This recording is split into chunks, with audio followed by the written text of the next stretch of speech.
Obrigado. Meus amados, a paz do Senhor Jesus. Não, vocês não tomaram café. A paz do Senhor Jesus. Quantos estão felizes nessa noite? Pode dar um brado de glória a Deus. Você já disse aí para 3 pessoas que bom que você veio? Se você não disse, por favor, faça a gentileza de dizer para alguém que bom que você veio. Glória a Deus. Nós queremos externar nossa gratidão a Deus pelo privilégio de voltar a este santuário, a este ministério, a esta cidade, onde Deus tem feito coisas grandes por intermédio desse ministério, na pessoa do nobre e digníssimo pastor Moisés Campo e a sua digníssima esposa e família. Nós louvamos a Deus porque as notícias têm voado, né? Tem chegado até nós o que Deus vem fazendo nessa igreja por intermédio da vida dos irmãos. E nós nos sentimos privilegiados de estar aqui mais uma vez nesse clima, nesse ambiente impregnado da presença de Deus. Pastor Moisés, muito obrigado pelo convite. Louvo a Deus pela sua vida, pela nossa aliança de amizade, que nem o tempo nem a distância dissolveu, né? Nós louvamos a Deus por isso. Meus nobres irmãos, é uma imersão, né, que nós estamos envolvidos nela, e eu estava domingo passado ainda vendo a ministração do meu mestre, o pastor Gesiel Gomes, que aqui esteve. Nós estamos aqui hoje e nós queremos que você utilize a sua Bíblia nessa noite. Nós vamos falar sobre a igreja e a sua missão. Repete comigo: a igreja e a sua missão. E aí o subtema é a diferença de uma igreja de crente, evangélico, cristão, para uma igreja de discípulos. Esse é o subtema que a gente vai ministrar nessa noite. Então abra sua Bíblia, por favor, lá no capítulo 6 do Evangelho que escreveu Lucas. Quero agradecer meu nobre amigo, pastor Cláudio Júnior, que tem nos hospedado lá em Tampa, na sua residência, desde sexta-feira que lá chegamos, e fez a gentileza de se deslocar de lá comigo hoje para aqui estar. E eu agradeço pastor Cláudio Júnior por esse carinho conosco. Capítulo 6, verso 40 do livro de Lucas, Evangelho de Lucas, capítulo 6, verso 40. E a despeito das diversas versões que cada um dos irmãos dispõe, eu vou primar pela minha versão, que é uma versão um tanto antiga, né, no sentido de que a edição contemporânea, ela foi... não existe mais essa versão, pelo menos que eu tenho tomado conhecimento, mas na minha versão está escrito assim. Eu queria que vocês repetissem o texto. Talvez tenha algumas Bíblias que seja compatível com a minha. Na minha versão diz assim: o discípulo não é superior a seu mestre, mas todo aquele que for bem instruído será como seu mestre. Quantos tem essa versão minha? Muito poucos, né? Então eu queria que você repetisse. Vou dividir o texto em 2 partes. A primeira parte diz: o discípulo não é superior a seu mestre. Repete comigo. O discípulo não é superior a seu mestre. Mais uma vez. O discípulo não é superior a seu mestre. A segunda parte. Mas todo aquele que for bem instruído será como seu mestre. Repete comigo. Mas todo aquele que for bem instruído será como seu mestre. Mais uma vez. Mas todo aquele que for bem instruído será como seu mestre. Todos juntos agora. O discípulo não é superior a seu mestre, mas todo aquele que for bem instruído será como seu mestre. Antes de você sentar, bata no teu peito e diga assim: eu. Grita bem alto: eu preciso saber qual a diferença entre ser crente, evangélico, cristão e ser discípulo. Diga em nome de Jesus, ao terminar esse culto, eu terei essa consciência. Quantos acreditam nisso, diga glórias ao nome de Jesus. Toma o seu assento, nobre. De imediato nós herdamos 3 nomes. Quantos nomes eu disse? 3 nomes. Você querendo ou não, o dia que você levantou a mão e você aceitou Jesus, o dia que você confessou o Senhor Jesus como seu Senhor e como seu Salvador, a partir daquele dia você recebeu essa herança. Você recebeu como herança 3 nomes. E quais são esses 3 nomes os quais eu recebi, você recebeu, todos nós que estamos aqui recebemos? Não tem um de nós que possa bater no peito e dizer: pastor Samuel, eu não recebi. Todos nós recebemos. Quais são esses 3 nomes? A partir do momento que eu aceitei Jesus, passaram a me chamar ou de crente, ou de evangélico, ou de cristão. Sim ou não? Eu penso que essa experiência todos vocês tiveram.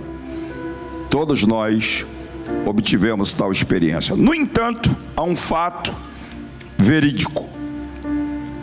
A maioria de nós que está aqui nunca sentou em casa ou no templo, na igreja, com a sua Bíblia aberta, para fazer uma avaliação de quais as implicações que esses nomes têm na praticidade da sua vida cristã. Ou seja, nós herdamos os nomes, eles fazem parte da nossa praticidade de vida cristã, estão intrinsecamente relacionados com a nossa liturgia de culto. Se você pegar as músicas que a gente canta na igreja, os hinos que a gente canta, leva o nome crente, leva o nome evangélico, ou leva o nome cristão. Todas as músicas, a maioria das músicas que a gente canta, traz consigo esses nomes. Esses nomes estão intrinsecamente relacionados com essa nossa praticidade de vida cristã. Mas eu, talvez você, nunca pegou, no caso eu não, porque eu tive o privilégio até de escrever o livro A Igreja e a Sua Missão, falando sobre a diferença de uma igreja de crente evangélico e cristão e uma igreja de discípulo. Mas tem muita gente aqui que nunca abriu a Bíblia e falou: bom, eu recebi essa herança, passaram a me chamar de crente, passaram a me chamar de evangélico, passaram a me chamar de cristão. E quais são as implicações que esses nomes têm nessa minha jornada de vida cristã? E é nesse aspecto que eu queria olhar com vocês isso. Primeiro, crente, repete a palavra, crente. Grita mais alto, crente. Primeira coisa que eu queria que você soubesse é que a gente tem um apego assim descomunal, indescritível com esse nome crente. Ele faz parte diretamente da nossa jornada de vida cristã, a ponto da gente estar, por exemplo, num consultório médico, ou de repente na fila do banco, ou alguma repartição pública, e talvez não estejamos vestido com indumentárias ou com roupas as quais denunciam que a gente é crente. Hoje já é um pouco distinto, mas outrora as mulheres, de modo geral, as crentes, principalmente da denominação Assembleia de Deus, se vestiam sempre de saia ou de vestido, e tinham uma maneira específica de pentear também os cabelos, e eram conhecidas como, de alguma forma, com uma certa ironia por parte de alguns, né, como as mulheres do coque, né? Então era assim que elas eram conhecidas. Mas de repente você não está com traje dessa natureza, você não está vestido de saia, não está vestido de vestido, você está vestido como qualquer pessoa desse contexto social que a gente está inserido nele. Ou de repente os homens, geralmente outrora a gente se trajava de terno, de gravata, né? Por exemplo, eu estou sem gravata, né? E isso é ocupado aí da Nike, esqueceu de colocar na minha mala a gravata. Então, já estou me eximindo aqui, viu, pastor Moisés? Qualquer coisa o senhor cobra dela lá, né? Estou quebrando aqui o paradigma da igreja, né? Mas, o que eu quero dizer? Você não está de terno no consultório médico, você não está de terno na fila do banco, você não está numa repartição pública de terno, e alguém olha para você, presta atenção em você e diz assim: olha, dá licença, eu queria dizer para o senhor que eu tenho a impressão que o senhor é crente. Ou vira para a senhora ou para a jovem e diz: olha, eu tenho uma impressão que você é crente. E essa experiência é tão expressiva, o apego com esse nome crente é tão grande que a gente desenvolveu, que é possível num culto desse de domingo à noite, a gente cercar o pastor Moisés lá na entrada do templo e falar: pastor, hoje o senhor precisa me dar uma oportunidade. E o pastor, curioso de saber por que você quer uma oportunidade, e você fala: não, pastor, o senhor vai me dar uma oportunidade e eu tenho algo para contar, tem um testemunho para dar. E o pastor te chama ao altar, você vem e diz: irmãos, eu estou extremamente contente, estou muito feliz, alegre. E aí cria aquele clima de expectativas. Por quê? Qual a razão dessa alegria, dessa satisfação?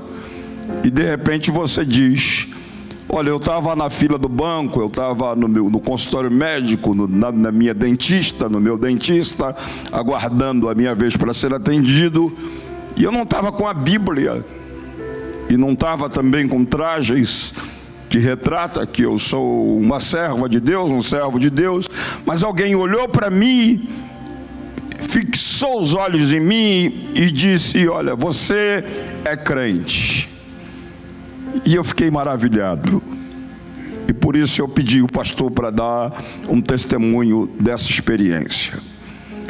Na verdade, você percebe que o que era para ser regra, escute isso, esse é o ponto, o que era para ser regra virou exceção. Porque sob o ponto de vista da Bíblia, a Bíblia diz assim: assim resplandeça a vossa luz diante dos homens, para que eles vejam as vossas boas obras e glorifique o vosso Pai que está no céu. E a Bíblia diz que nós somos o sal da terra e a luz do mundo. A Bíblia diz que a gente é um astro no meio das trevas. E todos nós deveríamos ter um brilho distinto na nossa face, na nossa expressão de ser, que nos distinguisse das pessoas que estão à nossa volta. Mas isso virou tão raro hoje, que a gente chega a ter a ousadia de pedir a oportunidade para dar um testemunho, porque alguém conseguiu discernir que a gente é crente, quando na verdade isso deveria ser regra, isso não deveria ser exceção, porque eu tenho que ter um brilho, você tem que ter um brilho, e esse brilho tem que refletir no ambiente aonde a gente esteja. Então eu estou destacando isso porque o apego com o nome e o testemunho é fundamentado no apego com o nome. Não é propriamente pela experiência relevante de nossa luz ter brilhado. Você está entendendo, sim ou não? De maneira que o primeiro ponto que eu queria chamar a sua atenção é que, a despeito do apego que você tem com o nome crente, e eu também, a Bíblia diz, e é impactante isso, que o arqui-inimigo de Deus e os seus demônios são crentes. A Bíblia diz que eles creem e estremecem. Alguns deles são mais crentes do que nós, porque eles não brincam de ser crente. O texto diz que eles creem, são crentes e estremecem. Esse é o primeiro ponto que eu queria chamar a sua atenção. Essa patente que você recebeu de crente, ou esse nome que você recebeu, ele não é uma singularidade sua nem minha. Antes de eu ser, antes de você ser, o inimigo de Deus, os demônios que trabalham para ele já eram crentes. Então não é sua nem minha essa exclusividade. A segunda coisa que eu queria que você soubesse, e é interessante isso, que não existe nenhum ser humano, não existe nenhum ser humano em cima dessa terra, embaixo desses céus, independente do credo religioso que ele professa, seja ele budista, seja ele muçulmano, seja ele judeu, seja ele católico, seja ele espírita, seja ele de qualquer credo religioso que você conheça, todos eles são crentes quanto você.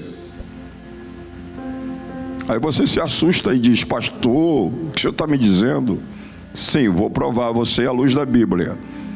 A Bíblia diz o seguinte: quando Deus nos criou, Ele nos criou à sua imagem, conforme a sua o quê? Semelhança. Toda vez que o meu ouvido, o seu ouvido, ouve a palavra imagem e semelhança, repete essa palavra, imagem e semelhança. Toda vez que o meu ouvido ouve essas duas palavras, o meu arquivo mental passa uma mensagem para mim falando que imagem e semelhança é algo o quê? É algo o quê? Igual. Sim ou não? Então, eu sou igual a Deus, você é igual a Deus. Sim ou não? Porque nós fomos criados o quê? A sua imagem, conforme a sua semelhança. No entanto, nós já esbarramos no primeiro problema. Como é que eu posso ser igual a Deus? Como é que você pode ser igual a Deus se as nossas substâncias são distintas? Lá em João 4, verso 24, diz que Deus é, do verbo ser. Deus é espírito. Hello, o que eu disse? Deus é o quê? Deus é espírito. Alguém aqui já viu um espírito? Hello, vou perguntar de novo. Alguém aqui já viu um espírito? Alguém já palpou? Alguém conhece a forma corpórea de um espírito? Alguém aqui, até a ciência não sabe que substância é essa substância chamada espírito. Bom, como é que eu posso ser igual a Deus se a substância de Deus é espírito e a minha substância é matéria? Já esbarro no primeiro problema. Só que quando a Bíblia diz que você é imagem, semelhança de Deus, eu sou imagem e semelhança de Deus, ela não está dizendo que nós somos iguais a Deus no aspecto físico. Hello, vou repetir. Nós não somos iguais a Deus no aspecto físico. Nós somos iguais a Deus no sentido de que Deus está numa trindade. Quantas pessoas tem na trindade? Não escutei. Quantas pessoas tem na trindade? Quais são elas? Pai, Filho, Espírito Santo. São 3 pessoas. Agora, esse é o chamado supremo mistério da fé cristã. 3 pessoas. O Pai não é o Filho, o Filho não é o Pai, o Filho não é o Espírito Santo, o Espírito Santo não é o Pai, o Espírito Santo não é o Filho não é o Espírito Santo. Então são 3 pessoas distintas uma da outra. O Pai é uma pessoa, o Filho é uma pessoa, o Espírito Santo é outra pessoa, certo? Agora, esse é chamado supremo mistério da fé cristã, porque a despeito de serem 3 pessoas distintas uma da outra, nós não temos 3 deuses. Hello, escutaram o que eu disse? São 3 pessoas, mas nós não temos o quê? 3 deuses, porque senão a gente caía numa doutrina herética chamada triteísmo. Tá? São 3 pessoas distintas uma da outra, mas só há uma divindade. Hello? O que eu disse? Só há o que? Uma divindade. A essência de Deus só existe uma, indivisível, a qual pertence às 3 pessoas da Santíssima Trindade divina. Como é que eu entendo isso, pastor Samuel? Isso se chama unidade composta. O que eu disse que se chama? Unidade composta. Aí eu começo a ser igual a Deus, porque se Deus está numa unidade composta, são 3 pessoas distintas uma da outra, mas nós não temos 3 deuses, porque só existe uma substância chamada divindade indivisível, a qual pertence às 3 pessoas da Trindade. Deus me fez ser tricotômico. O que Deus me fez? Tricotômico, composto de quê? Espírito, alma e corpo. Assim como são 3 pessoas na Trindade, distintas uma da outra, nós temos essas 3 divisões, as quais elas são, o corpo é uma coisa, o espírito é uma coisa e a alma é outra, tá? Então nós estamos numa, assim como Deus está numa Trindade, nós estamos como Deus está numa unidade composta, 3 em 1, nós também estamos numa unidade composta, 3 em 1, porque somos tricotômicos. Então já começamos a ficar igual a Deus, porque nós não somos iguais a Deus no aspecto físico, tá? Porque Deus, a substância de Deus é espírito e a nossa substância é o quê? Matéria. Mas somos iguais porque Deus está numa trindade, 3 em 1, e nós estamos numa tricotomia, 3 também em 1, certo? Agora, o corpo é apenas o invólucro. O que é o corpo? A caixa. Paulo chama o corpo de homem exterior. O que Paulo chama o corpo? Homem exterior. E chama o espírito e a alma de homem interior. E o corpo é apenas o invólucro, a caixa. Dentro do corpo está a alma. A alma é a sede da nossa personalidade. O que eu disse que a alma é? Não, quero escutá-los. O que eu disse que a alma é? A sede da nossa personalidade. É na nossa alma que estão 3 atributos que retrata que a gente é uma pessoa. Quais são esses atributos? Inteligência, sentimento e vontade. Repete comigo, bota a mão na testa. Inteligência, mais o que? Sentimento e vontade. Aí eu começo a ficar igual a Deus de novo. Deus é inteligente, sim ou não? Não escutei. Deus é inteligente, sim ou não? Sim. Então eu sou inteligente, sou igual a Ele. Deus tem sentimento, sim ou não? Sim. Então eu já comecei a ficar igual a Ele de novo, porque Ele tem sentimento. Deus tem vontade, sim ou não? Sim. Ele me fez também com vontade, já comecei a ficar igual a Ele. Agora tem um ponto que eu quero chamar a sua atenção. A alma é a sede da nossa personalidade, onde está a inteligência, o sentimento e a vontade. E o espírito humano tem 2 faculdades. Quantas faculdades tem o espírito humano? 2 faculdades. Quais são elas? Número 1, a consciência. Repete comigo, consciência. Consciência é a capacidade de discernir entre a mão direita e a esquerda, entre o certo e o errado, entre o bem e o mal, tá? E a consciência é uma faculdade do espírito humano. Segunda faculdade do espírito humano, fé natural. Qual é a segunda faculdade do espírito humano? Fé natural. Por que eu disse que o católico, o espírita, o judeu, o muçulmano, de qualquer credo religioso é tão crente quanto você? Porque todos, independente do credo religioso que professa, é imagem e semelhança de Deus. Todos são compostos de espírito, alma e corpo. Todos têm atributos de personalidade, sentimento, vontade e razão. E todos têm um espírito que traz consigo a consciência, que é a capacidade de discernir entre a mão direita e a esquerda, entre o certo e o errado, entre o bem e o mal. E ainda traz consigo a fé natural. Todo ser humano já nasce desde o ventre da sua mãe com a capacidade de crer em Deus. Todo ser humano já nasce crente. Hello, escutou isso, sim ou não?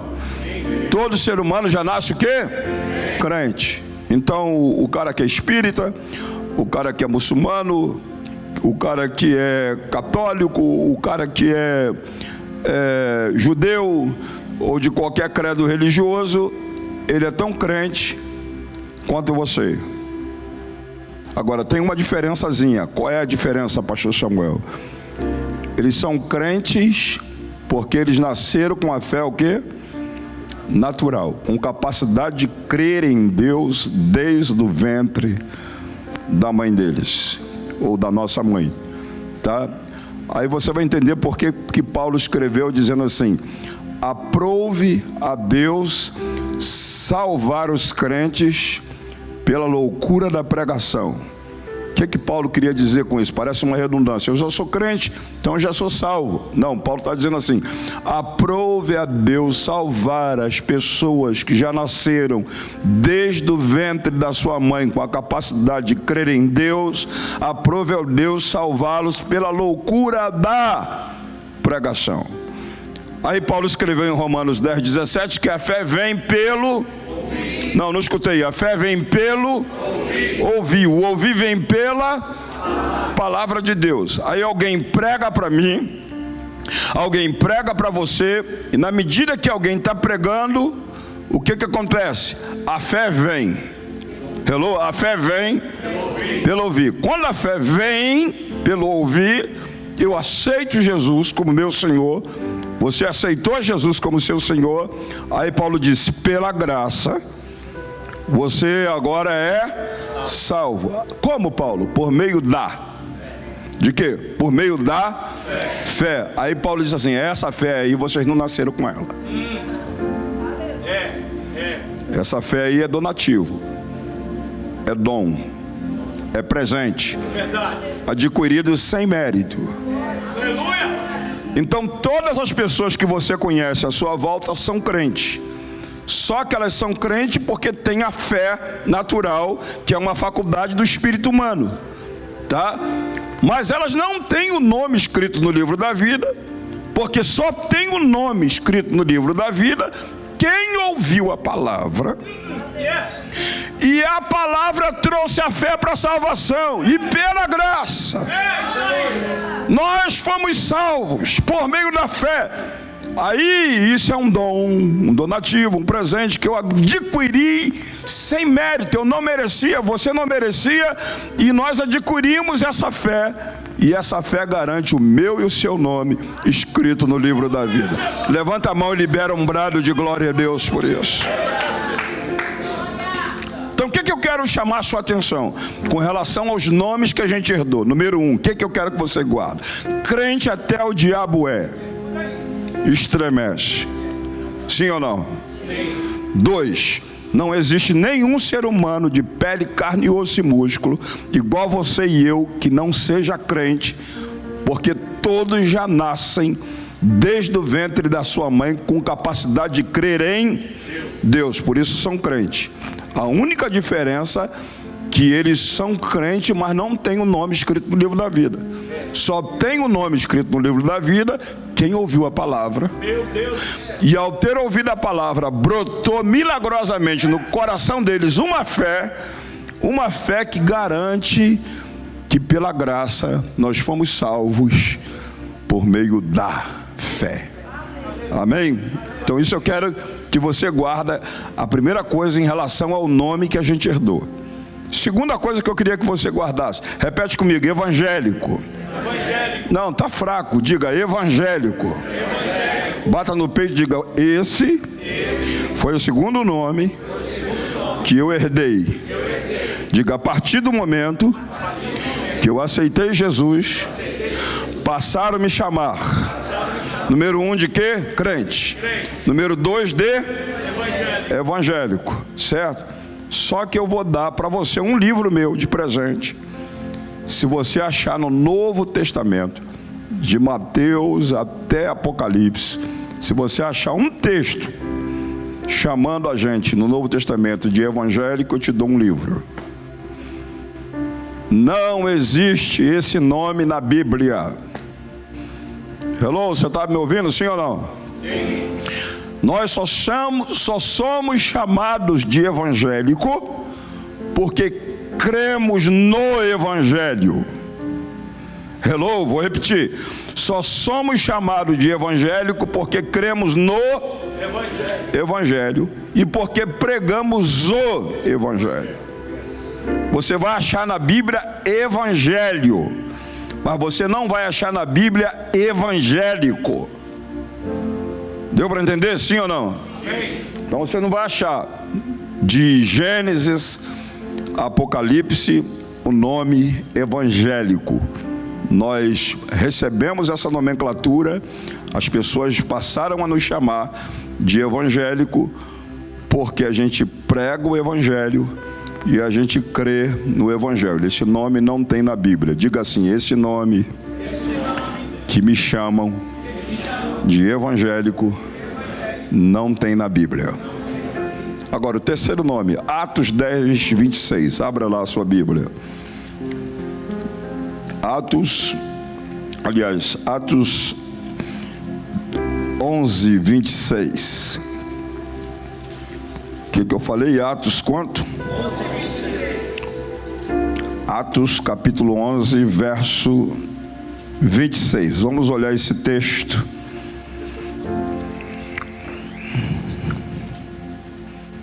Quantos acharam Atos 11, 26?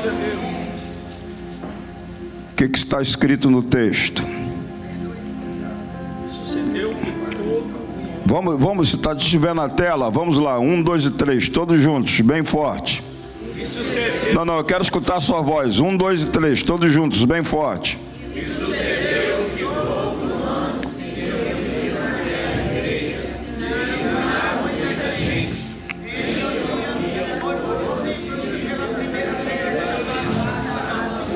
Então qual é o nome que aparece aí nesse texto? Não, não escutei. Qual é o nome que aparece no texto? Então tá, aqui tá. E sucedeu que todo um ano reuniram naquela igreja e ensinaram a muita gente. Em Antioquia foram os discípulos chamados pela primeira vez de cristão. Agora olha para mim para você entender isso. Onde que ficava a igreja mãe, a igreja primitiva? Hello? Aonde ficava a igreja mãe, a igreja primitiva, a primeira igreja? Qual é o nome da cidade? Não escutei. Qual é o nome da cidade? Jerusalém. Aí o texto diz assim: e sucedeu que todo um ano, o que eles fizeram? Se reuniram aonde? Naquela igreja e ensinaram muita gente. Então olha para cá para você entender. A igreja mãe ficava onde? Aqui, ó. Qual é o nome dessa cidade? Não, quero escutá-los. Qual é o nome dessa cidade? Jerusalém. Aí os discípulos todos os dias faziam esse caminho, e vinha uma cidade chamada Antioquia. Qual é o nome da cidade? Antioquia. De onde eles saíam? Não, fala mais alto. De onde eles saíam? Jerusalém. Vinha até Antioquia. Quanto tempo eles fizeram esse caminho, indo e voltando? Não escutei. Quanto tempo eles fizeram esse caminho, indo e voltando?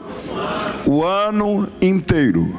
Tá? Aí, os moradores de Antioquia, que vamos dizer que vocês morassem em Antioquia, tivesse sentado na praça, tivesse sentado nas escadarias da porta da sua casa, ou tivesse na janela ou na porta, aí todos os dias você via esses homens saindo de onde?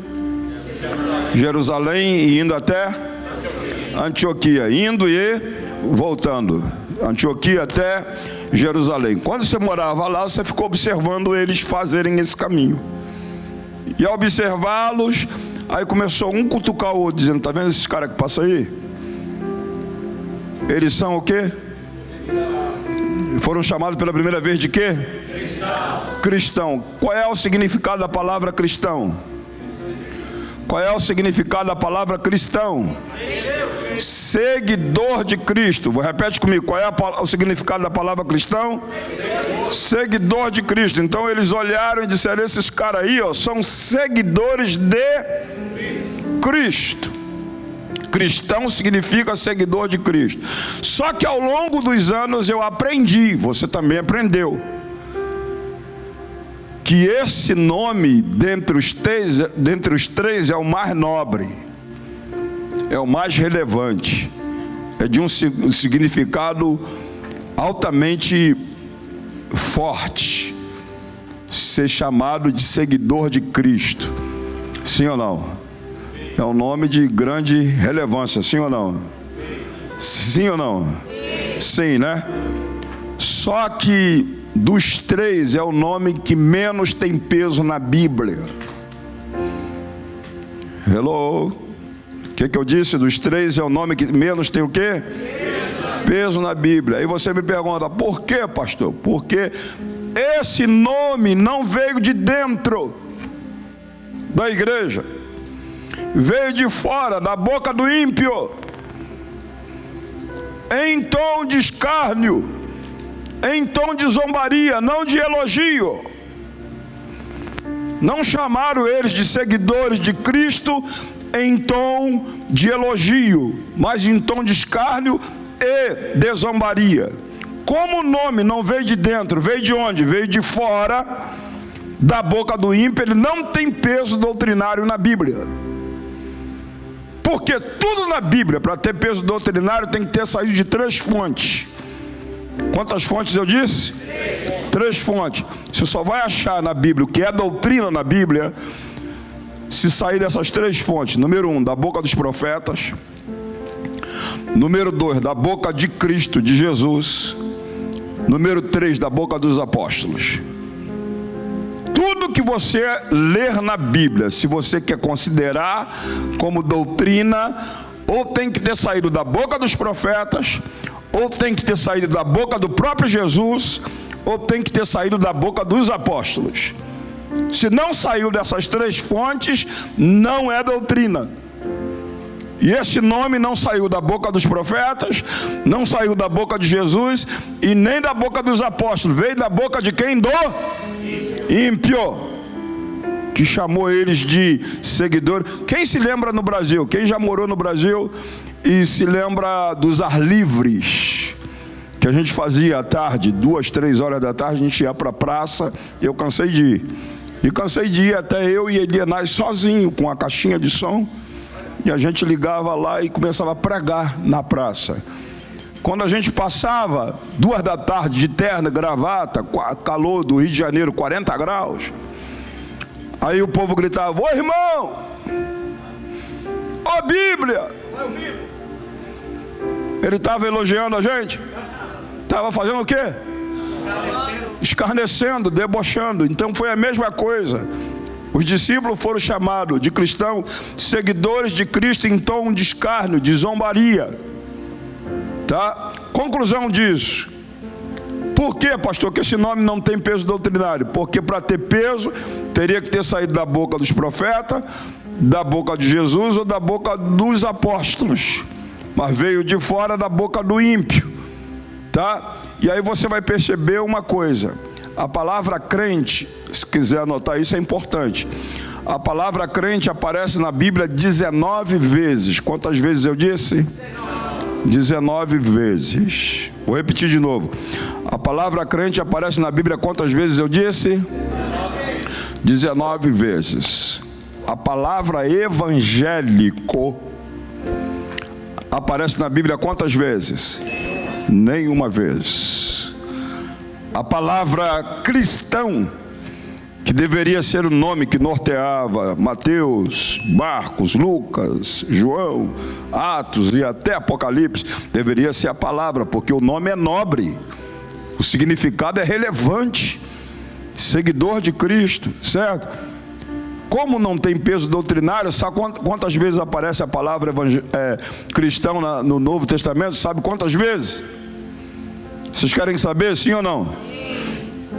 3 vezes. 3 vezes, incluindo Atos 11, 26. Certo? Agora, pasmem, senhores. Sabe quantas vezes aparece a palavra discípulo na Bíblia? 269 vezes. Quantas vezes eu disse? Não escutei você falar. Quantas vezes eu disse? 269 vezes. Uma perguntinha aqui clássica para nós. Qual seria mais sensato? As pessoas nos conhecer lá fora como crente, que aparece 19 vezes, nos conhecer como evangélico, que não aparece nenhuma vez na Bíblia, nos conhecer como cristão, que aparece só 3 vezes, ou nos conhecer como discípulo? Qual seria mais sensato a gente ser conhecido lá fora? Discípulo. Agora, pasmem, senhores. A maioria dos que estão aqui nessa noite já foram chamados alguma vez de crente, já foram chamados algumas vezes de evangélico, já foram até chamados de cristão, mas a maioria nunca ouviu essa melodia no seu ouvido lhe chamando de discípulo.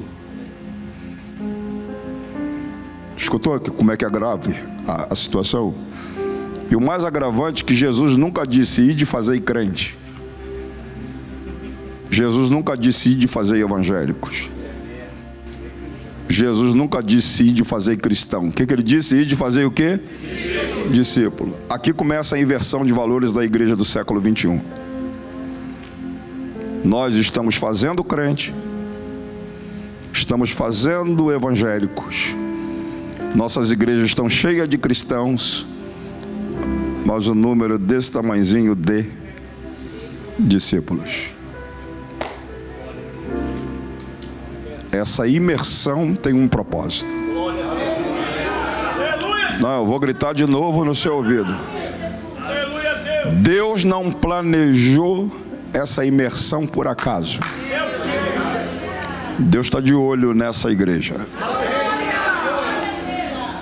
Deus gostaria que essa igreja não fosse apenas conhecida como crente, igrejas de crente. Deus gostaria que essa igreja não fosse apenas conhecida como uma igreja de evangélicos. Deus gostaria que essa igreja não fosse apenas conhecida como uma igreja de cristãos. Deus gostaria que essa igreja passasse, a partir de então, ser conhecida como uma igreja de discípulos. Aleluia! Esse é o propósito. E aí está o meu desafio. Aí está o seu desafio. Qual é o nosso desafio? Não, o nosso desafio é começar a entender o seguinte: olha, não basta eu ser apenas crente. A propósito, preste atenção no que eu vou dizer para vocês. O propósito de Deus é que sejamos conhecidos como discípulo. Repete, bata no peito e diga: o propósito do meu Deus. Grita mais alto isso: o propósito do meu Deus é que eu seja conhecido como discípulo. Então esse é o propósito de Deus. Mas preste atenção: você, mesmo que seja conhecido como discípulo, você nunca vai deixar de ser crente. Tá? Porque Jesus disse assim para Tomé: seja crente, não incrédulo. O nome crente eu recebi, você recebeu, porque a gente crê em Jesus. Quem crê e for batizado, esse será o quê? Salvo. Então eu não vou deixar de ser crente, tá? Só que não basta ser só crente, tá? Eu não vou deixar de ser evangélico, porque eu creio no evangelho e prego o evangelho. Por isso as pessoas me chamam de evangélico. Mas não basta ser só evangélico. Eu não vou deixar de ser cristão, porque eu sou seguidor de Cristo. Você é seguidor de Cristo. Mas o propósito de Deus é que não apenas esses nomes norteiem a nossa praticidade de vida cristã. O propósito de Deus é que a gente seja conhecido como discípulos de Cristo. E eu desafio você. Eu vou repetir de novo: eu desafio você a partir de hoje aceitar o chamado para ser um discípulo de Cristo. Não, você não escutou o que eu disse. Eu vou repetir: eu desafio você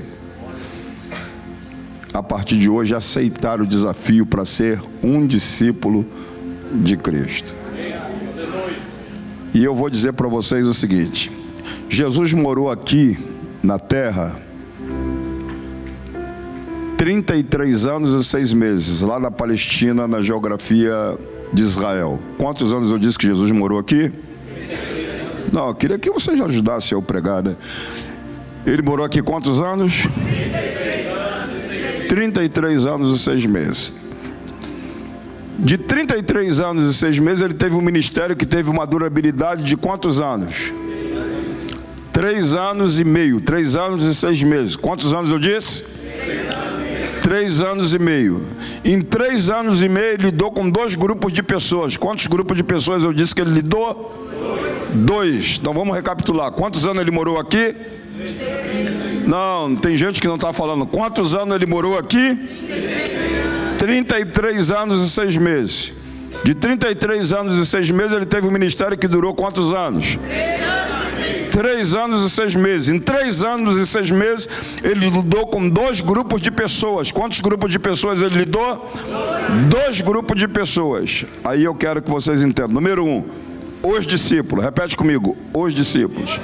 Não, grita mais alto: os discípulos. Número 2, as multidões. Pergunta a seguinte: desses 2 grupos, qual desses 2 grupos Jesus concentrou a sua maior energia? Nos discípulos ou nas multidões? Hello, cadê vocês? Qual desses 2 grupos Jesus concentrou a sua maior energia? Nos discípulos ou nas multidões? Nos discípulos. Vocês acham que Jesus era bom líder? Vou perguntar de novo: Vocês acham que Jesus era bom líder? Sim. Mas eu não acho. Aí você pergunta por quê? Por quê? Porque ele lidou com quantos grupos? 2. Quais eram eles? Discípulos e as multidões. Só na multiplicação dos pães e dos peixes, falando de multidão, só na multiplicação dos pães e dos peixes, tinha 5.000 homens, fora crianças e mulheres, certo? Se botasse uma mulher e uma criança para cada homem, daria quantas pessoas? 15.000 homens. Aí eu pergunto para você, quantos discípulos eram? Não, quantos discípulos eram? 12. Ele era bom líder se ele deixa de concentrar as suas energias em 15.000 para concentrar suas energias em 12. Ele era bom líder? Hello, gente. O que é que dá ibope para um líder? Multidão, número. Se você fosse em Boston, visitar a minha igreja lá em Boston, e chegasse lá no culto de domingo, ou de manhã ou à noite, e encontrasse 15.000 crentes. Presta atenção no que eu falei. 15.000 o quê? Não falei 15.000 discípulos, falei 15.000 crentes. Se você chegasse lá e encontrasse 15.000, você voltaria de lá, apertava a mão do pastor Moisés e diria: puxa, visitei a igreja do pastor Samuel lá em Boston. Rapaz, pastor Samuel é o cara. A igreja dele está bombando. Por que está bombando? Pastor, tinha 15.000 pessoas no culto de domingo. Agora, se você fosse lá e encontrasse 12, como é que seria a história? Pastor Moisés, visitei a igreja do pastor Samuel lá em Boston e encontrei, por incrível que pareça, 12 gatos pingados no culto. Aí você perderia a imagem que você criou de mim, né? Se eu tivesse 15.000, eu era o cara. Mas como eu tenho 12, o que você olharia para mim e falaria: coitado. Sim ou não? Aí a pergunta é a seguinte: Jesus era bom líder?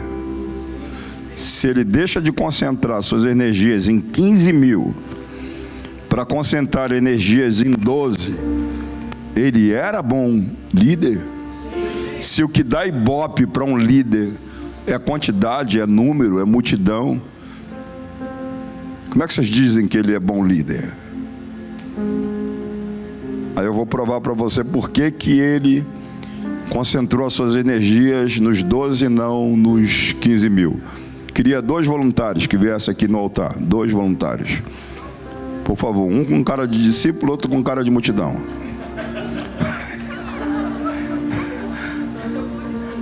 Bom, o senhor está com...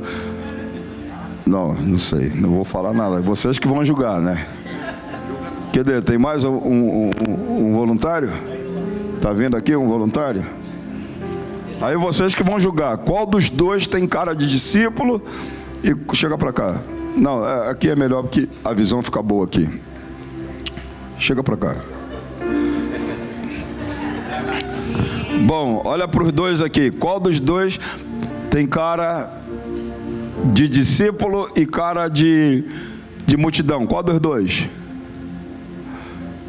Pode falar, gente. Ó, pela expressão forte, isso aqui gosta de pão.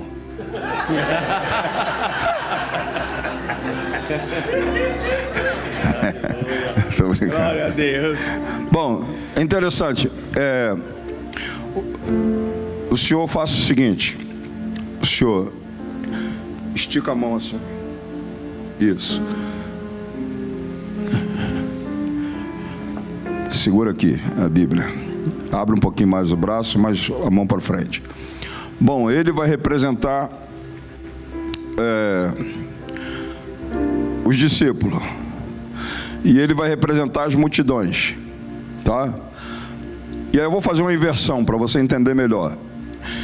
Eu vou representar a multidão e ele vai representar Jesus agora, ele aqui, tá? Olha como é que as multidões vinham a Jesus. Primeiro que ele abra João 6, verso 2, para você entender a ilustração que eu vou fazer aqui. João 6, verso 2. Pastor Moisés, se puder fazer a gentileza, fico grato. João 6, verso 20, João 6, 2.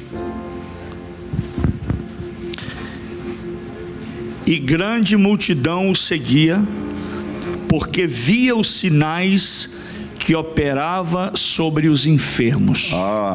Presta atenção no texto. Grande multidão o seguia, só porque o quê?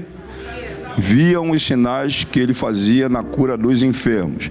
Então olha só, essa multidão que está aí, que seguia ele, vinha para ele assim, ó, olha para cá, vinha para ele descosta e fazia assim, dava a cotovelada nele aqui e disseram: ó, Senhor Jesus, eu não quero nada com o seu ensino, não quero nada com a sua doutrina, não quero compromisso com a sua igreja, não quero esse negócio de ser dizimista, ofertante, de adorar, de louvar. E aí Jesus pergunta para ele: mas por que você está atrás de mim? É porque o Senhor tem um produto e eu não quero o Senhor, eu quero o produto. Multidão, escute, multidão é consumidora, só vem atrás de Jesus para tirar o produto. Agora, discípulo não. Discípulo vem porque ama.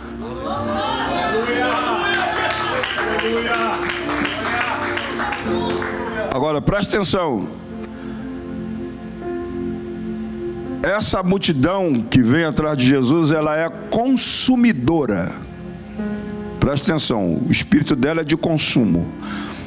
E todas as igrejas, na maioria dos casos, que é formada de multidão, essa multidão que vinha atrás de Jesus por causa dos sinais miraculosos que ele fazia na cura dos enfermos, representa hoje, no século 21, os crentes, os evangélicos e os cristãos, que só vêm atrás de Jesus por causa do produto. Deu para entender, sim ou não? Sim. Eles não têm compromisso com Jesus, eles só querem tirar. Deu para entender? Só que acontece que Jesus, como não sofre de uma patologia que eu sofro como líder, Jesus não sofre de uma patologia chamada megalomania. O que é isso? Mania de grandeza. Ele disse assim: aprendei de mim, que sou manso e humilde, aí vocês vão encontrar descanso para as vossas almas. Aí ele vai falar assim para mim: Samuel, você precisa de número, de quantidade, para massagear o seu ego, para dizer que você é grande, para dizer que você é importante. Mas eu não preciso provar nada para ninguém, porque eu sou o que sou e fora de mim não há outro. E se você quer ser igual a mim, Samuel, não seja seu ego massageado por número, por quantidade. Por quê? Porque Jesus tinha uma premissa na manga. Qual era a premissa que Jesus tinha? O texto que a gente leu no início: o discípulo não sofre da síndrome de querer ser superior ao seu mestre, mas quando ele bem treinado, ele fica igual.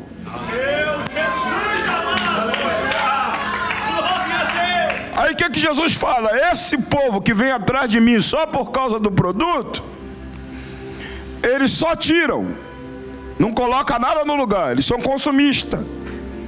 Eles não querem nada comigo. Como eles não querem nada comigo, e eu não preciso do número para massagear o meu ego, para provar quem eu sou, eu não preciso me autoafirmar em cima deles.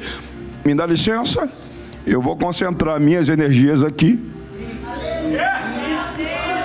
porque eu vou colocar esse camarada igual a mim. Porque o discípulo, quando bem treinado, não sofre da síndrome de querer ser superior a mim, mas vai ficar igual. Então eu vou colocar a minha mente nele, eu vou colocar o meu sentimento nele, eu vou colocar a minha impressão digital nele, e ele vai fazer as obras que eu faço, vai fazer obras maiores, ele vai produzir no meu reino. Quem pode levantar a mão e liberar um brado?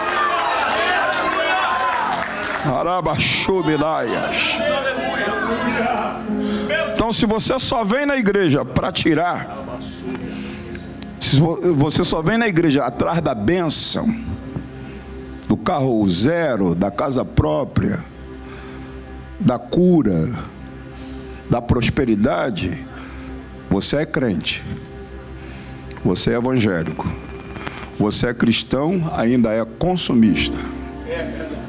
Você só tira, só suga e não bota nada no lugar. Mas se você é discípulo, você tem a mente de Cristo, você tem os sentimentos de Cristo, e você tem a impressão digital. Aí para o discípulo é assim: faça sol, faça chuva, venta ou deixa de ventar, ele está aqui. Porque ele não é movido pelo produto, ele é movido pela pessoa de Jesus, o Mestre. E o Mestre está aqui nessa noite. Quem é discípulo, levanta a mão e libera o melhor brado. Laragachá, Minácia. Agora, quer ver que agora vocês estão pensando assim: pastor, mas isso é uma ideia sua. Não, vou provar que não. Abra, pastor Moisés, aí João capítulo 2, verso 22 e 23. Ou seja, 23 e 24. Só para vocês verem que não é eu que estou inventando isso. João 2, 23 e 24. Escuta, presta atenção no texto. Ou acompanha, o que é que diz o texto? Ora, João batizava também... Não, João 2. Obrigado. Achei. E estando ele em Jerusalém pela Páscoa, durante a festa, muitos, vendo os sinais que fazia, creram no seu nome. Creram no seu nome. Tornaram o quê? Crente. Hello? Creram no seu nome. Tornaram-se, porque a palavra crente vem de crer. Mas creram porque viram o quê? Os sinais que ele fazia. Certo? Continua, pastor Moisés. Mas o mesmo Jesus não confiava neles, porque a todos conhecia. Escuta aqui, ó. Vou falar bem baixinho. Jesus não confia em crentes. Está no texto, não sou eu que estou dizendo, não.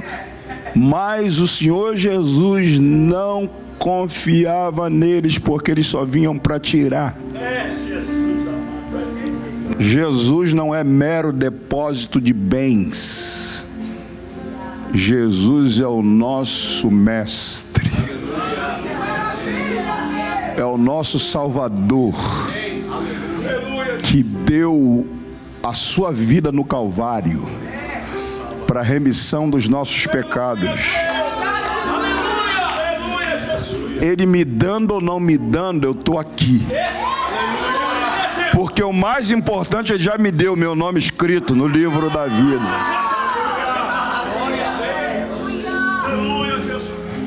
Amém? Obrigado. Deus abençoe vocês. Agora deixa eu dizer para vocês o seguinte.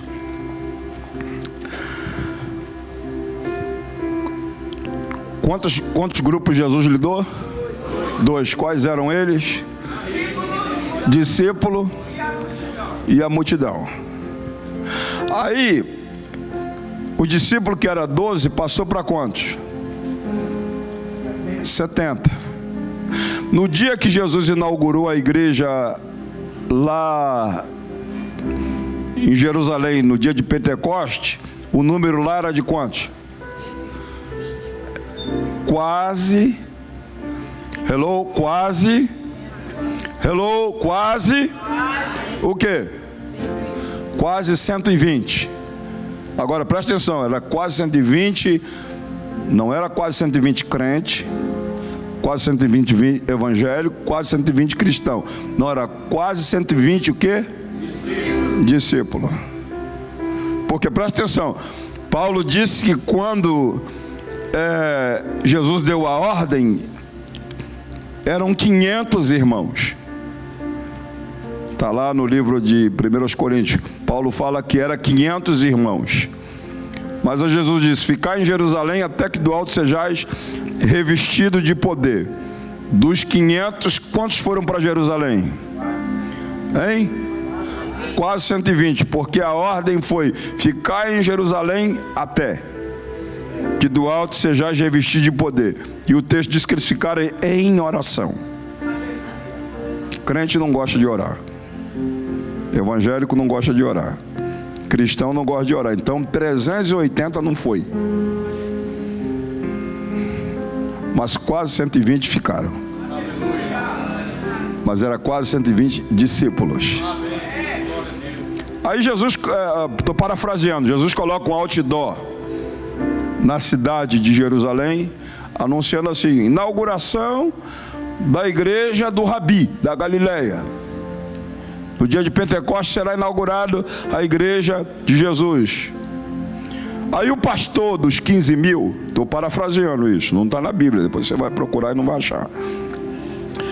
Estou parafraseando. Aí o pastor dos 15 mil fala assim: ah, você vê só, esse Jesus é muito cabeçudo, né? Ele deixa 15 mil para mim e agora está anunciando a inauguração da igreja. E a igreja dele tem quantos membros? Quase 120, não chega nem 120. Aí o outro pastor lá tinha quantos? 15 mil, mas 15 mil o quê? Crente, evangélico e cristão. Aí Jesus, no dia da inauguração da igreja, quase 120 reunidos, Jesus fala: irmão Pedro, por favor, vem dar uma saudação. Aí o Pedro vem. Aí o Pedro começa a falar e pergunta: mestre, posso fazer um apelo? O discípulo Pedro, quando bem treinado, não fica superior ao seu mestre, fica igual. Você é igual a mim. Você fará a obra que eu fiz e fará obras maiores. Aí Pedro faz o apelo. Quantos vem?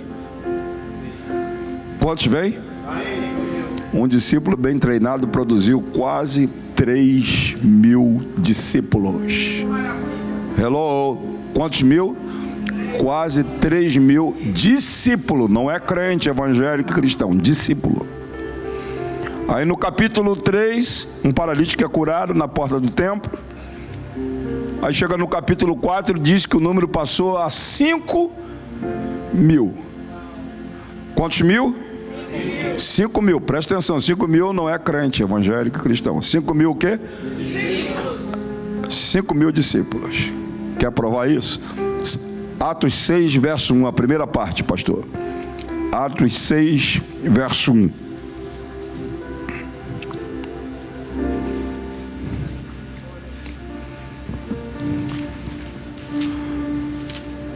Atos 6, verso 1, a primeira parte. Ora, naqueles dias, crescendo o número dos discípulos. Essa tradução do pastor está errada. Naqueles dias, crescendo o número de crentes. Crescendo o número de evangélicos. Não, senhor. Crescendo o número de cristãos. Não. Crescendo o número de quê? Discípulos. Olha, o verbo crescer tem um gerúndio, processo contínuo. Naqueles dias crescendo.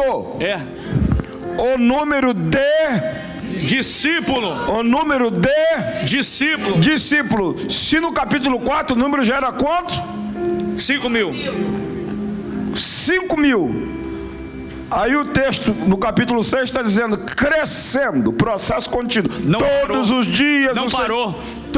dias o Senhor acrescentava o número daqueles que iam se salvar. Crescendo. Agora 6 verso 7. 6, 7. Olha o que diz o 7. E crescia a palavra de Deus, e em Jerusalém se multiplicava muito o número dos discípulos.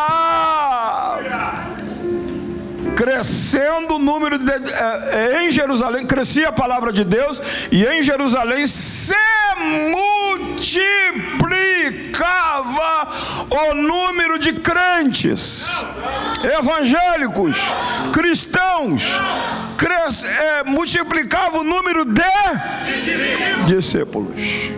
Deixa eu te falar uma coisa: Jesus, nem os apóstolos, nunca pastorearam crentes evangélico e cristão. A igreja deles era composta só de discípulos. Por isso nenhum apóstolo morreu de hipertensão, de pressão alta, diabetes. Nenhum deles morreu de doença desse gênero, porque eles não tinham gente pendurado neles, só para tirar. Eles tinham discípulo que produz. E Deus está cansado dessa igreja que só tira. E Ele trouxe-nos aqui nessa noite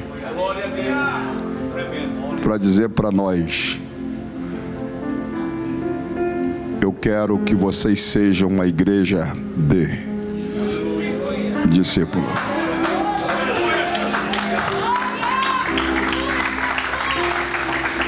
Até porque se cada um de nós aqui se tornar um discípulo, nós vamos preservar a saúde do pastor Moisés. Por quê? Porque o crente pendura nele, telefone toca, foi preso alguém, pastor Moisés. Está alguém no hospital, é pastor Moisés. Visita, é pastor Moisés. E a esposa, claro. Você está entendendo? Então a gente está sugando. Mas uma igreja de discípulo, ela produz. Porque ela é igual. Ela tem sentimento que o pastor Moisés tem. Ela tem a impressão digital de Cristo. Ela tem o caráter de Cristo. E ela foi destinada a fazer o que Cristo fez e fazer coisas maiores ainda. Então essa noite há um espírito de discípulo liberado nessa casa.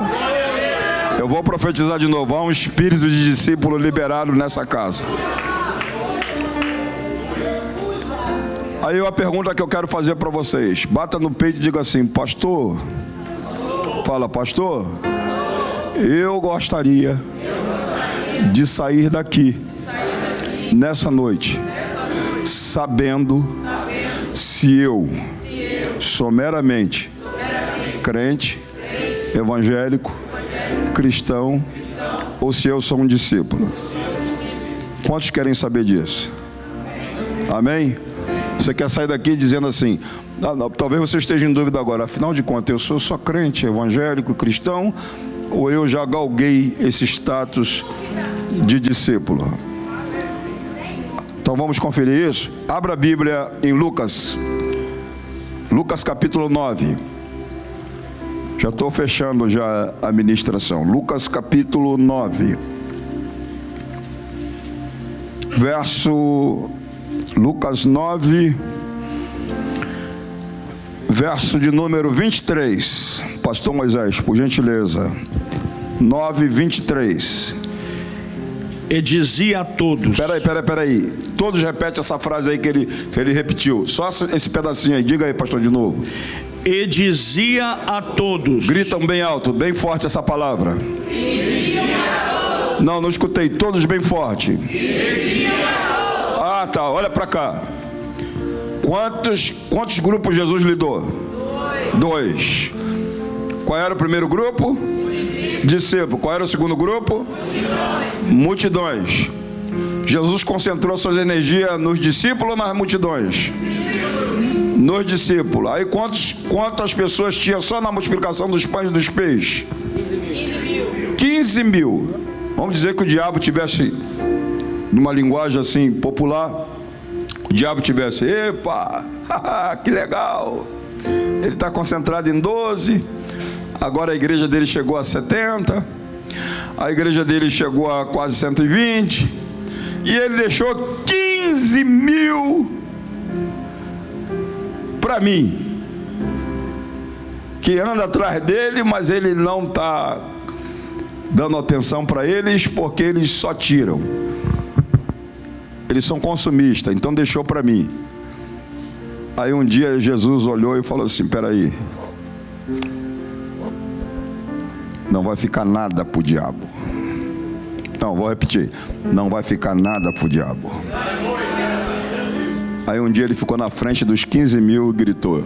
O que está no texto?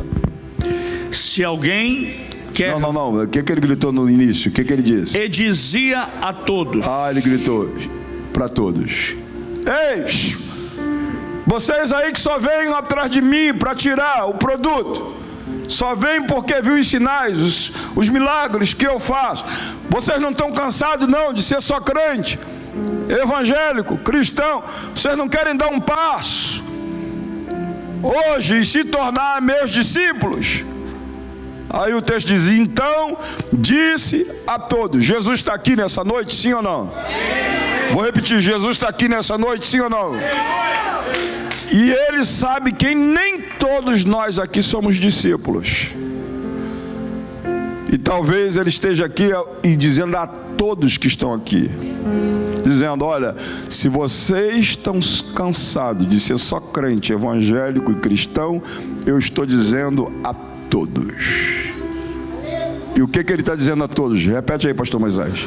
Se alguém quer vir após mim, negue-se a si mesmo e tome cada dia a sua cruz e siga-me. Ou seja, ele está dizendo assim, eu não vou botar cabresto, eu não vou amarrar, eu não vou obrigar.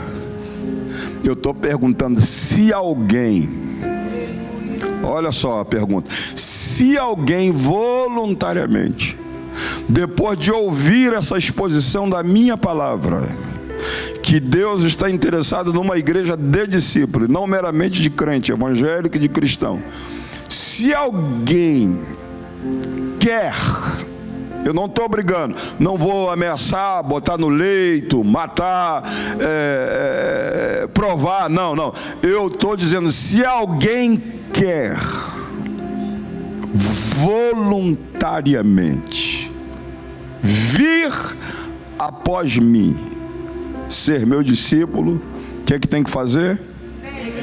Nega-se a si mesmo, toma a sua cruz de cada dia. Hello, não tem como você ser discípulo sem cruz.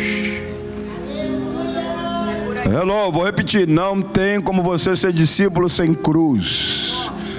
E o que a cruz quer dizer? Cruz diz duas coisas: sacrifício. 2, cruz fala de responsabilidade.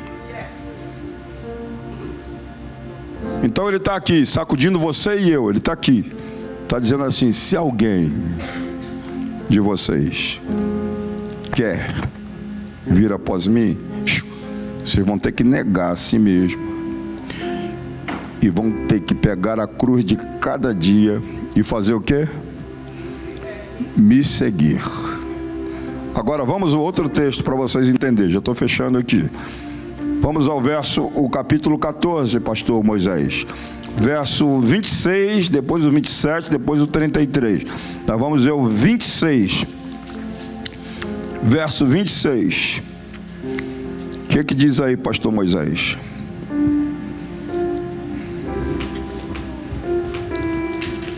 Verso 26.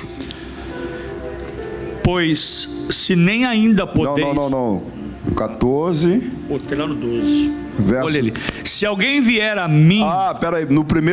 Na primeira proposta, Jesus disse assim: se alguém quer... Hello? Repete comigo. Se alguém quer. Ele está aí pertinho de você dizendo: se você quer, eu não estou te obrigando. Se você quer. Agora no texto aí ele começa dizendo o quê? Só o início, pastor Moisés. Se alguém vier a mim. Se você disser eu quero e eu vou. Aí está dizendo: se alguém vier a mim, o que é que tem que fazer? E não aborrecer a seu pai. Aborrecer seu pai. E mãe. Mãe. E mulher e filhos. Mulheres e filhos. Irmãos e irmãs. Irmãos e irmãs. E ainda também a sua própria vida, não pode ser meu. Então preste atenção no que eu vou te dizer. Não é você que vai bater no peito e dizer: eu sou um discípulo de Cristo. Não é você. Não é o pastor Samuel que vai dizer que você é discípulo. Não é o pastor Moisés que vai dizer que você é discípulo. Quem vai dizer que você é discípulo é o mestre. Ele está dizendo quem pode e quem não pode. Olha, repete aí de novo. Se alguém vier a mim e não aborrecer a seu pai. Primeiro, olha aqui, aborrecer o quê? Seu pai, mais o quê? E mãe. Mãe, mais o quê? E mulher e filhos. Mulheres e filhos. Irmãos e irmãs. Irmãos e irmãs. E ainda também a sua própria vida. Ainda a sua própria vida. Não pode ser meu discípulo. Não pode. É ele que diz que quem pode e quem não pode. É ele, o mestre. Aqui, essa organização aqui chamada igreja, no sentido organizacional, o pastor Moisés pode te escolher para ser presbítero, diácono, auxiliar de trabalho, evangelista, pode até te separar pastor. Ele pode fazer isso como organização. Mas todos esses títulos estão abaixo de ser discípulo. Porque tem muita gente que é pastor, é evangelista, que é diácono, presbítero, que passou no crivo da igreja local para ter esses títulos, mas não passa no crivo de Jesus para ser discípulo. Aí você fala assim: pastor, eu estou fora. Ele perguntou se alguém quer. Eu não quero. Por que você não quer?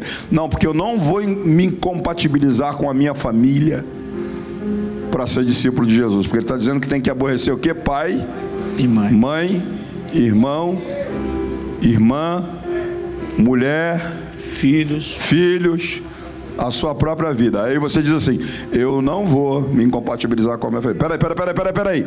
Ele não está mandando você se incompatibilizar com a sua família. O que ele está dizendo?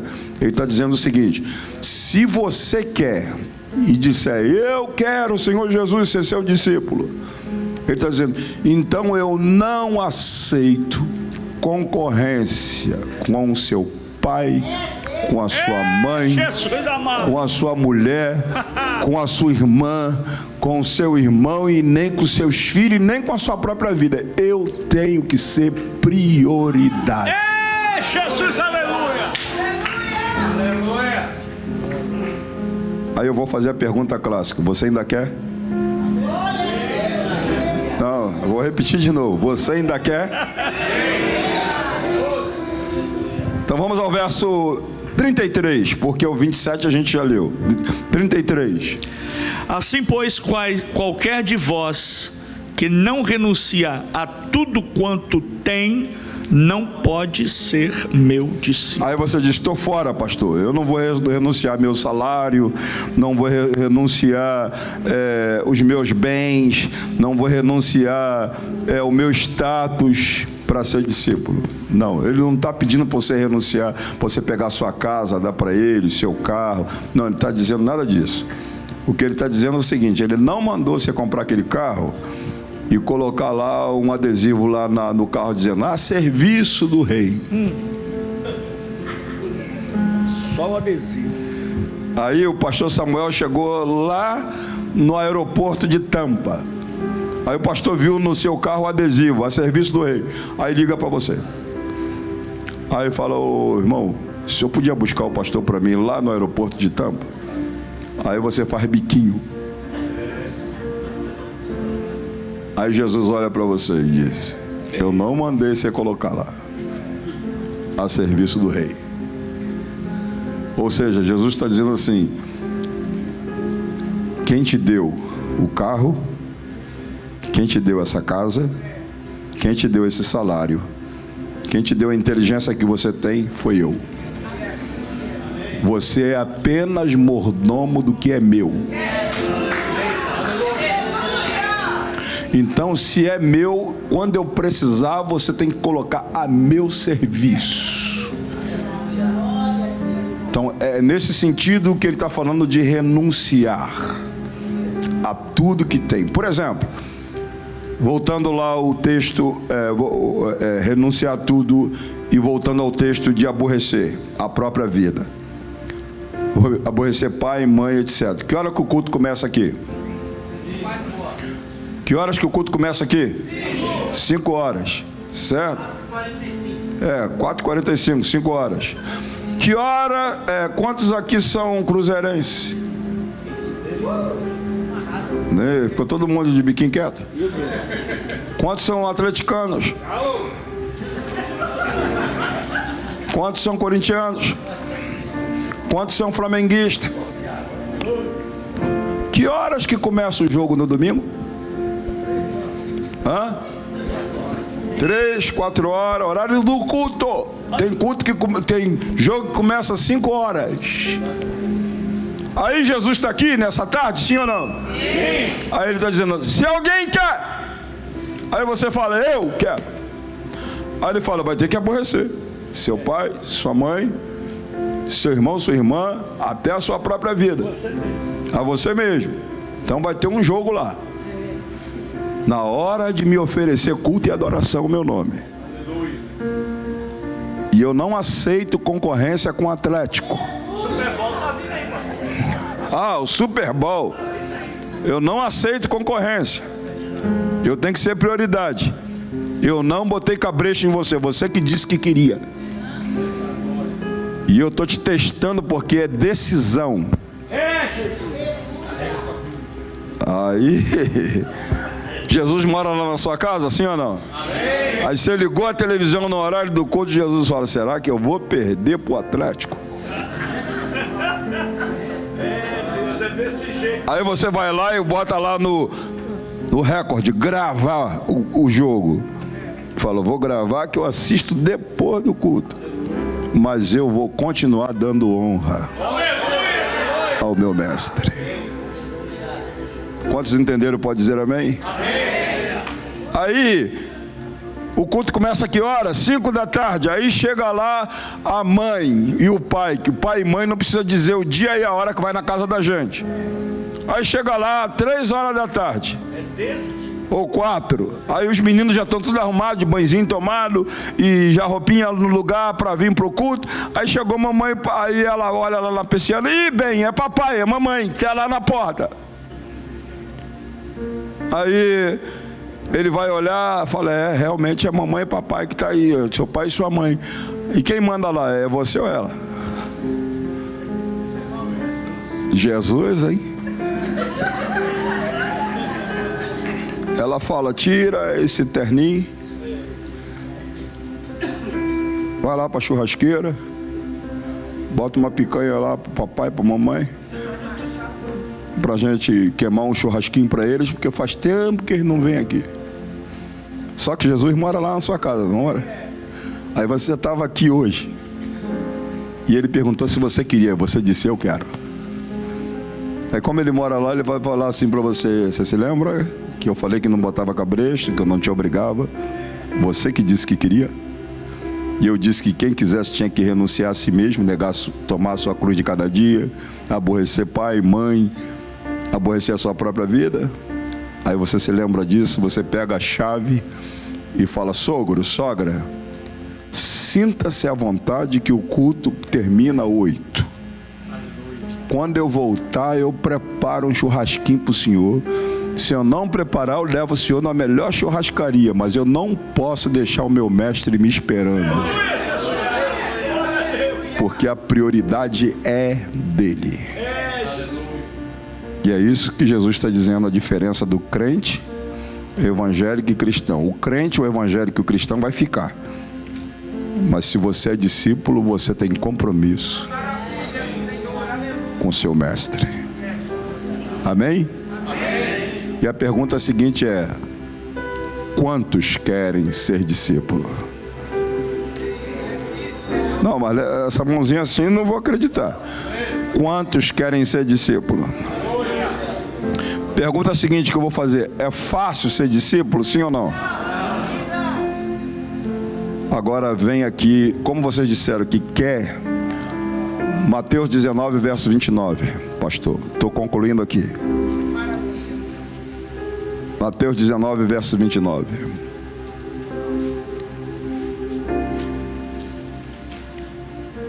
O que diz aí, pastor Moisés?